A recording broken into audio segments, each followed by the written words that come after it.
Nuevamente vamos a hablar de Keiko Fujimori y el caso Coteles. ¿Se acordarán ustedes que el Poder Judicial le dijo al fiscal Domingo Pérez que tenía que replantear la acusación? Pues ya se presentó, pero esta vez con exclusión de 19 procesados. Vamos a conversar a detalle con Álvaro Reyes de la Unidad de Investigación de Perú 21. ¿Cómo estás, Álvaro? Hola Mayra, ¿qué tal? Acá para detallar, ¿no? Algunas cosas sobre esta nueva acusación. Sí, y parece una novela de nunca acabar, ¿no? Como lo dije en un inicio, porque en realidad hemos visto tantas veces que se ha presentado esta acusación y esta es una más, pero la diferencia es que ya no van a contar con 19 procesados como fue el proceso inicial. ¿Por qué?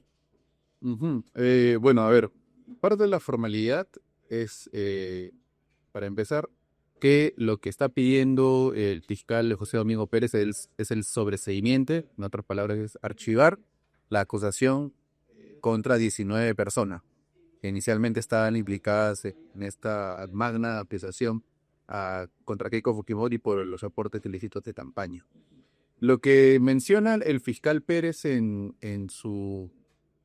esta nueva acusación, porque ha tenido que argumentar por cada uno de los 19 procesados por qué está pidiendo la exclusión, es que está acatando una orden del Tribunal Constitucional, el caso José Clinton.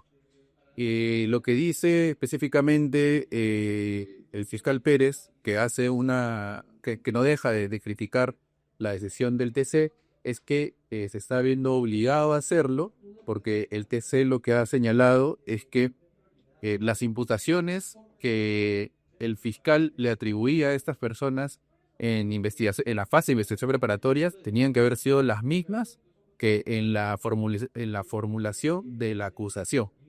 El TC advirtió esto en el caso de Klimper y dijo, por ejemplo, ¿no?, que el hecho de que no existiera esa misma uniformidad se configuraba una acusación sorpresiva, si es como usa el término el que se, y eso vulnera los derechos de defensa en este caso, el procesado, ¿no? Porque dice, ya, yo me he defendido por hechos que tú me estás atribuyendo en la etapa de investigación preparatoria, y luego en la acusación me forman las cosas nuevas, o sea, cosas que yo no he visto. Entonces, el TC le ha dado la razón en ese extremo a Klimper, y bueno, del resto de acusados ¿no?, en el proceso, incluyendo a Keiko Fujimori, se acogió a esa misma sentencia y dijo, conmigo también pasa lo mismo, ¿no? Entonces ha reformulado por eso José Domingo Pérez la acusación. Tenía que hacerlo de todas maneras, no es que él podía arrepentirse y decir, no, ¿sabes qué? Ya no hay caso, ya no voy a acusar, no. El TC lo había obligado a hacerlo nuevamente. Claro, ¿y quiénes son estas 19 personas? Entre esas 19 personas hay falsos aportantes, ¿no? Como bien lo ha especulado el mismo fiscal José Domingo Pérez, pero también acá tenemos la lista que hemos publicado el día de hoy en Perú 21. Está, por ejemplo, Vicente Silva Checa, quien por el mismo Pérez fue calificado como el asesor en la sombra de Keiko Fujimori y de la presunta organización criminal. También tenemos a Carmela Paucara, que era una es secretaria de Keiko Fujimori.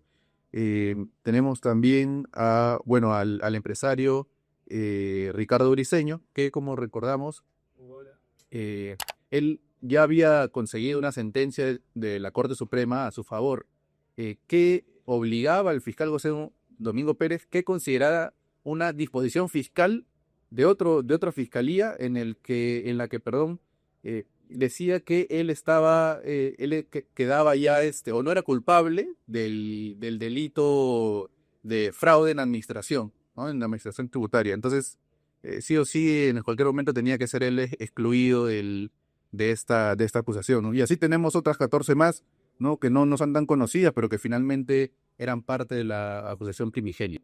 La exclusión de estas 19 personas que se tenía que hacer, como tú bien lo has señalado, ¿debilita el caso? Eh, a ver, por como lo ha armado Domingo Pérez, él se ha centrado en la cúpula, ¿no? En la cúpula de Fuerza Popular, y está ratificando más bien las imputaciones, ¿no? Que para recordar, ¿no?, para que la audiencia también recuerde, es los aportes de campaña de fuente ilícita que habría recibido, ¿no?, Keiko Fujimori y su agrupación en los años 2011 y 2012, ¿no? Una de esas fuentes, en el año 2011, fue la empresa Odebrecht, ¿no? Entonces, digamos, la fuerza de la argumentación sigue siendo la misma. Uno podría pensar que de repente por estas exclusiones que está requiriendo el fiscal Pérez se puede debilitar, pero parece que no es así, ¿no? Y digamos, este caso va a tener un final pronto, ¿cuánto tiempo podría durar? Porque si el Poder Judicial le ha dicho que tiene que presentar la acusación, ya se ha presentado, eso todavía va a pasar por un control, ¿cierto? Sí. Tiene un procedimiento. Sí, claro. Entonces, ¿cuándo podríamos ver algún resultado o el inicio del juicio, por lo menos? Bueno, eso todavía hay que ver, ¿no? Porque acuérdate que también en el mismo control de acusación las partes pueden interponer recursos, ¿no? Pueden alargar o dilatar el proceso, ¿no? Lo que yo creo que hay que ver ahora, más o menos, qué va a decir el Tribunal Constitucional, porque hay que recordar que Keiko Fujimori ha interpuesto un habeas corpus, ¿no? Que con lo que pretende es justamente anular la todas las pesquisas, las investigaciones que ha realizado el fiscal José Domingo Pérez en esta década, ¿no? Que ha mantenido activo el proceso. Cuando tú mencionas anular, es que no va a haber posibilidad de investigar, o sea, esa investigación ya queda, digamos, suspendida, anulada, desechada, o sí hay una investigación, pero simplemente hasta el momento se borra lo actual. Claro, he hablado con algunos penalistas, también con especialistas en materia penal, y bueno, todos coinciden en que el TC no puede anular todo el caso, ¿no? Lo que sí puede hacer es anular las pesquisas, o sea, Las pruebas. o sea, no las pruebas, sino las acciones que ha realizado el fiscal para hallar las pruebas, para ver las disposiciones, ¿no? Entonces, lo que puede ser es regresar todo a foja cero, o sea, todo a investigación preliminar y que empiece todo nuevamente. Esa es una posibilidad. Pero, bueno, te puedo adelantar esto, ¿no? Porque ya, como te he dicho, he conversado con los especialistas. Lo que va a hacer el TC es cambiar o convertir, es la palabra, el habeas corpus por un amparo. ¿Y por qué es que lo va a hacer o cómo advertimos esto? Porque ha convocado a la Fiscalía para participar de la audiencia justamente por el habeas corpus que ha interpuesto Keiko Fujimori. Esto no había sucedido, por ejemplo, en el caso Klimper, ¿no? Que también habían interpuesto un habeas corpus y el TC, sin pedir la opinión de la Fiscalía, emitió ya un fallo, que ya lo hemos comentado, que termina favoreciendo a todos los acusados.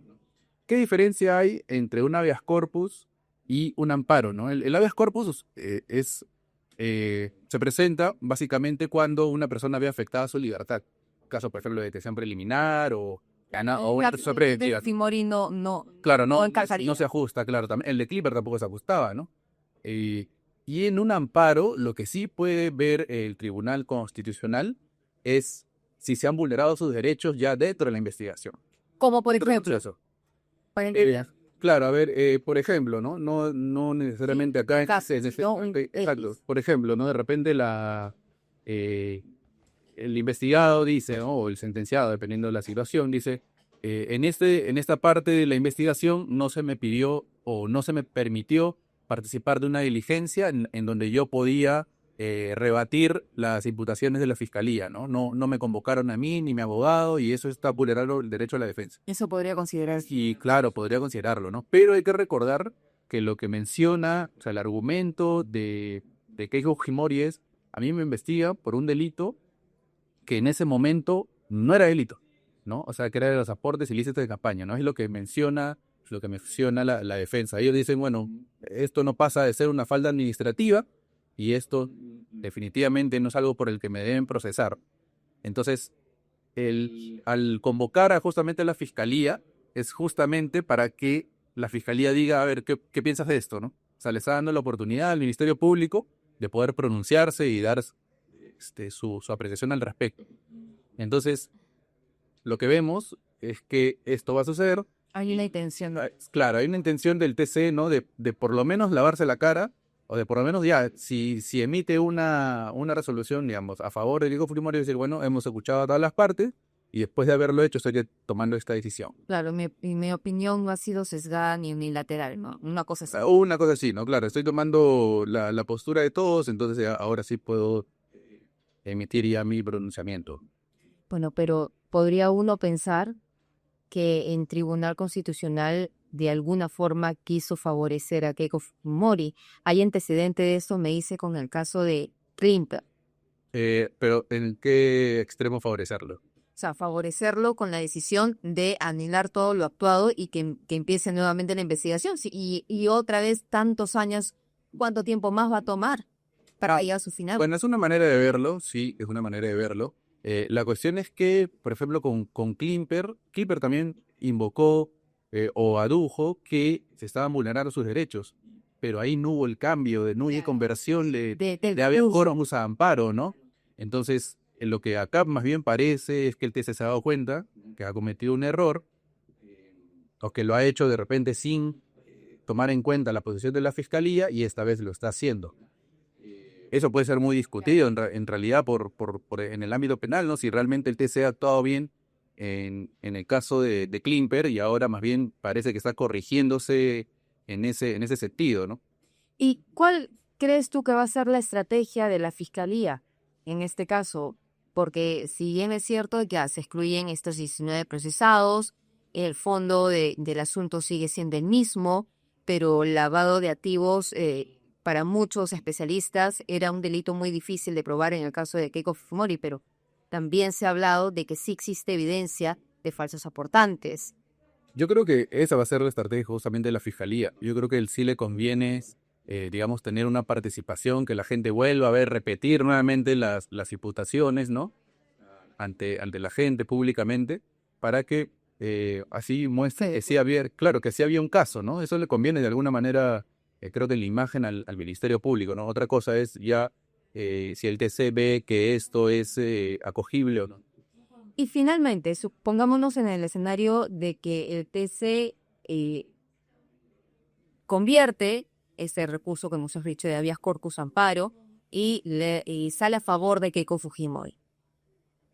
¿Qué repercusión tendría en los otros casos? Sí, sí, o sea, de todas maneras puede haber una repercusión, de hecho la va a haber, porque hay otros casos también de aportes de campaña, ¿no? En el magno caso Lavajato que nosotros hemos seguido todos estos años, ¿no? Uno, por ejemplo, de esos que se asemeja mucho es el de Ollantaytamala, ¿no? Claro que él ya ha sido sentenciado, pero la sentencia está en proceso de apelación. Entonces, supongamos que en este periodo de tiempo... No hay una sentencia firme. Claro, ajá. Supongamos que en este tiempo el TC se pronuncia y a favor de Keiko Fujimori, de repente solo conviene Humala en el... Presenta. Claro, puede presentar y va a decir, el TC ha dicho que esto, por ejemplo, que esto es lo que se presume que puede llegar a suceder, estamos adelantando, es que diga, los reportes de campaña no eran delito, ¿no? No eran delito. Entonces, ya con eso, por ejemplo, te tiras abajo la sentencia de contra Ollantaytamala, porque es por lo mismo, son casos muy similares. Y así también hay otros casos dentro del Lavajato, donde también se advierte, por ejemplo, aportes de campaña, ¿no? Uno de esos extremos, de repente la gente no lo recuerda, también implica a Alejandro Toledo, ¿no? Alejandro Toledo, él ha sido sentenciado por coimas, eso sí es muy diferente, pero él también tiene un extremo que recibió dinero de empresas brasileñas para financiar su campaña en 2011, ¿no? Y así también, también hay un extremo con el APRA, hay un extremo con el BPC, con PFK también, ¿no? Entonces, todos esos casos se pueden caer definitivamente. Ojo, hay que estar muy atentos y por supuesto nos vas a dar ya más detalles ese domingo que sale tu reportaje en una edición especial, digámoslo así. Sí, claro, como para recordar, ¿no? De qué iba el caso Keiko Fujimori y en realidad lo que fue llegar a decidir el Tribunal Constitucional. Sí, claro. Después de ese control de acusación, ¿qué es lo que viene? Después del control, exceptuando lo que hemos conversado del TC, bueno, luego ya hace el inicio del juicio, ¿no? El inicio del juicio. ¿Y el TC cuándo vería esta situación del habeas corpus para convertirlo a PAL? Claro, todavía no ha puesto fecha, pero por ejemplo, eso es algo también que yo había consultado porque era una duda realmente razonable. Eh, el, el TC se pronuncia o explica que ha convertido el habeas corpus en el amparo en su sentencia final. O sea, hasta ese momento es que... Ahí hasta ese- recién vamos a poder conocer. Pero ya los penalistas, ya todos, ya por experiencia, no saben que se están dando los indicios para que eso suceda. Porque, como te dije también en un momento, el principal indicio es que el Ministerio Público ha sido convocado para tomar o para dar a conocer su posesión, ¿no? En este caso. Bien, ahí bueno, entonces nos vamos a perder esta edición este domingo, que sale en Perú 21. Y también, por supuesto, va a estar replicado en nuestra página web perú21.p. Muchas gracias a nosotros. Bien, amigos, no se olviden de suscribirse a nuestro canal de YouTube. Regresamos.